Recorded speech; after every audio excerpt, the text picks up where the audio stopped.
Wow.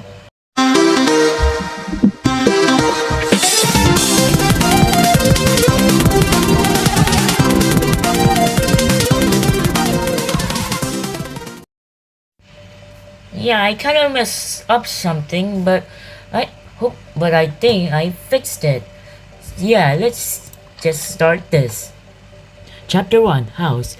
I was tasked to investigate reports of a missing child named Georgie. As I arrived at the Piggy household for any leads, I began to notice things were off.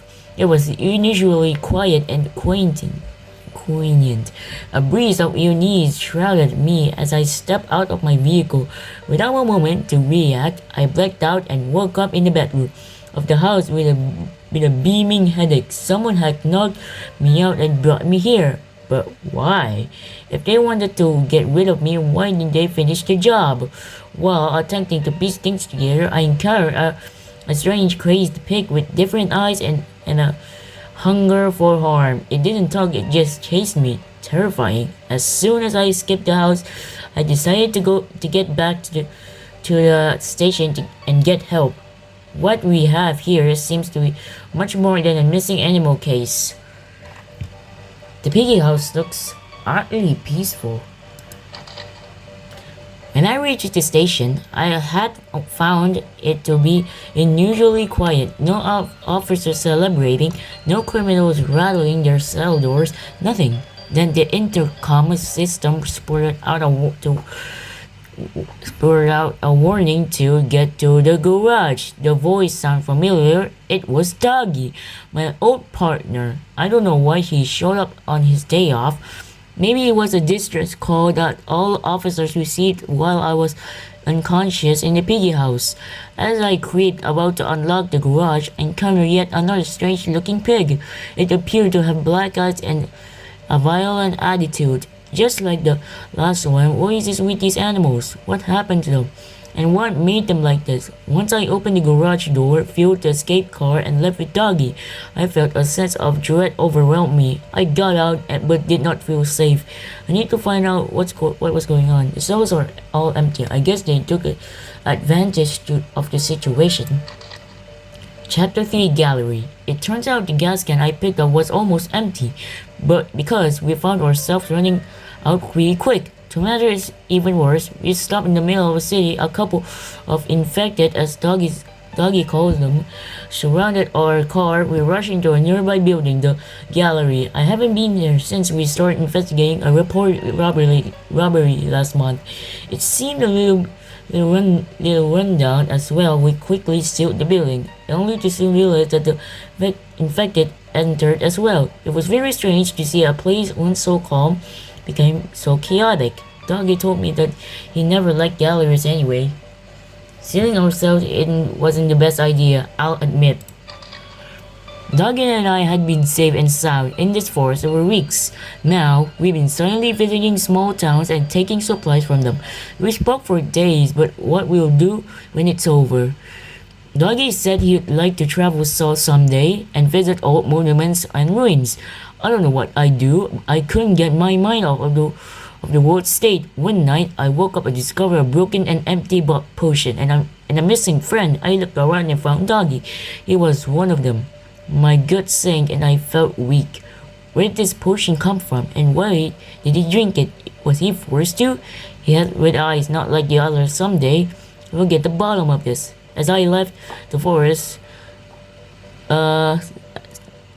to no longer be faced with such a harsh blow to my heart, I came across a radio with a voice that instructed me to head to school. Clinging onto anything to distract my mind, I followed their instructions.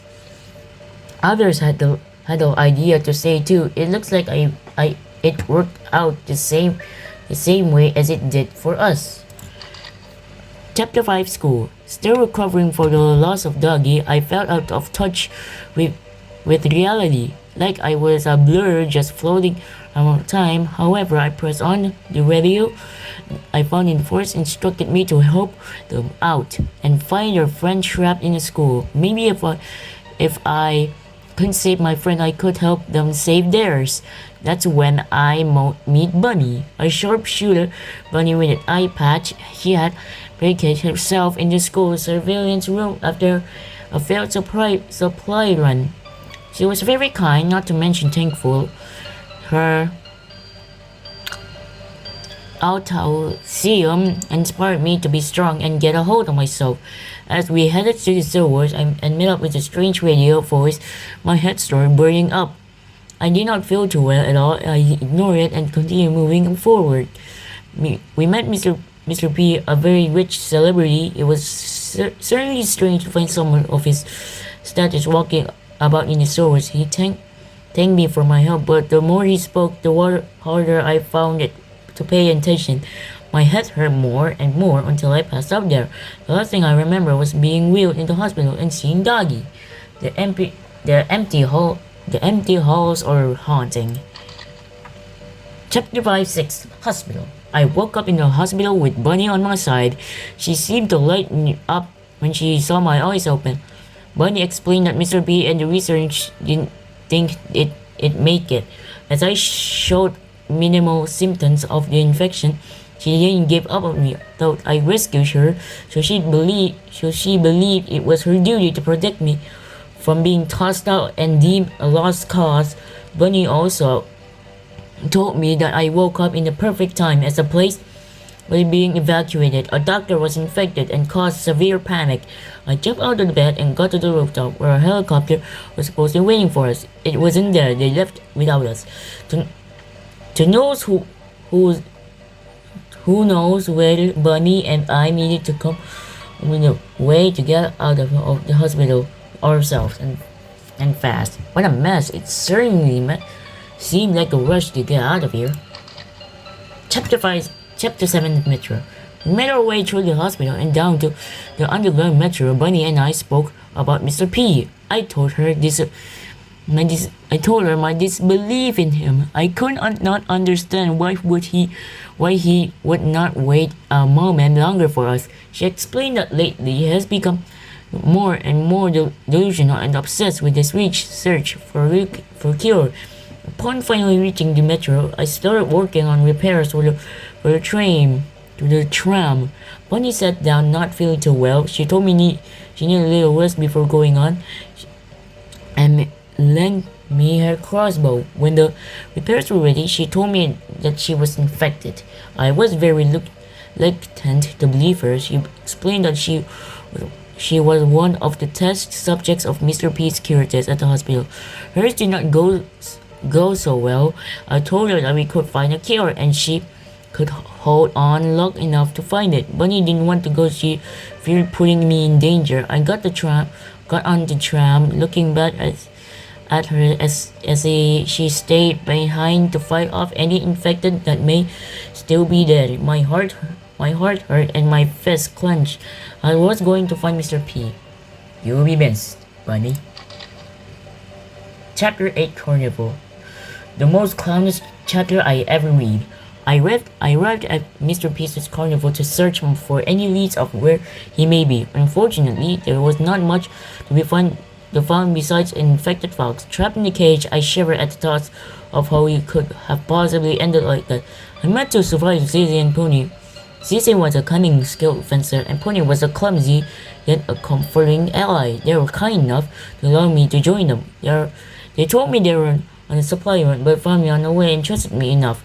As I was led back to the safe house,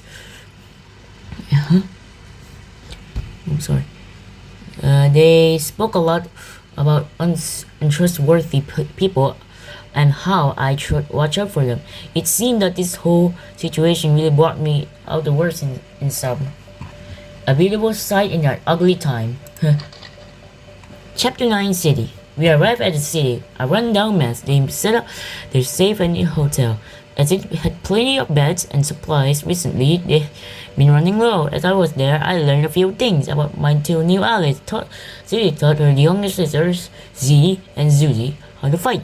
Pony studied optometry like his father. I told him my story and how I was searching for Mr. P. Saying his name struck something in me, a negative emotion that burned down burned inside my gut. As we spoke, we discovered a mysterious figure watching us. It didn't seem to be infected as it ran away. When we noticed it, Zizi and I ran after it. With all the traffic, it looks like it must have been faster to just run. Chapter 10 Mall. We chased the figure onto the mall, only to discover that it was Georgie, the missing child. He has deep fear in his eyes when we found him. In his little fort, coupled with an awful stench, I asked him why he went missing. He told me about his family, then they visited the hospital without him and came back acting strange, so he ran off to find his grandma in the city in hopes that she could help him out. Unfortunately for him, the city seemed to act the same way his family did by the time he got here. So he did himself. This poor, cruel world took his family away from him. I could not imagine what that must feel like at his age. So we brought him back to the safe house with us. I was there. I met the safe crew, Zizi's sisters, Mimi and Giraffe. Mimi was a smart engineer. She knew her way around technology quite well. Giraffe was a tough guy with a strong passion for nature and ecology. He loved plants. The meeting was short-lived, however, as Mimi had managed to find a working helicopter signal at a nearby military outpost. Pony informed us of the news. We left Georgie in the care of the others as Pony, Zizi, and I journeyed to the outpost. Georgie's hideout. I am impressed with his survival skills. Chapter 11 Outpost. The outpost was swarming with infected soldiers. The three of us opened the sealed doors of the plant, where Mr. P presumably flew to. As I prepared to enter, Georgie showed up. He snuck out of the safe place and followed us. I was not pleased to see him at all, because he could have been easily harmed. It was a relief to see him unscathed. I can't say I was surprised after finding out how well he managed on his own. He wanted to see Mr. P, the one who was responsible for making his family act the way they did. I agreed to bring him along as long as we remain close and out of any more trouble. Georgie and I entered the plane, leaving Zizi and Pony to fend off against the soldiers and protect us from being swarmed. It was there that we found Mr. P speaking strangely. He seemed to hold a deep regret for his actions and could not seem to cope with them. When he realized we were there, he believed we were nothing but ghosts who had come to haunt him. Mr. P was unable to come in terms with reality and ran off. We followed him for a final confrontation. Looks like whatever plans they had, they abandoned, I think.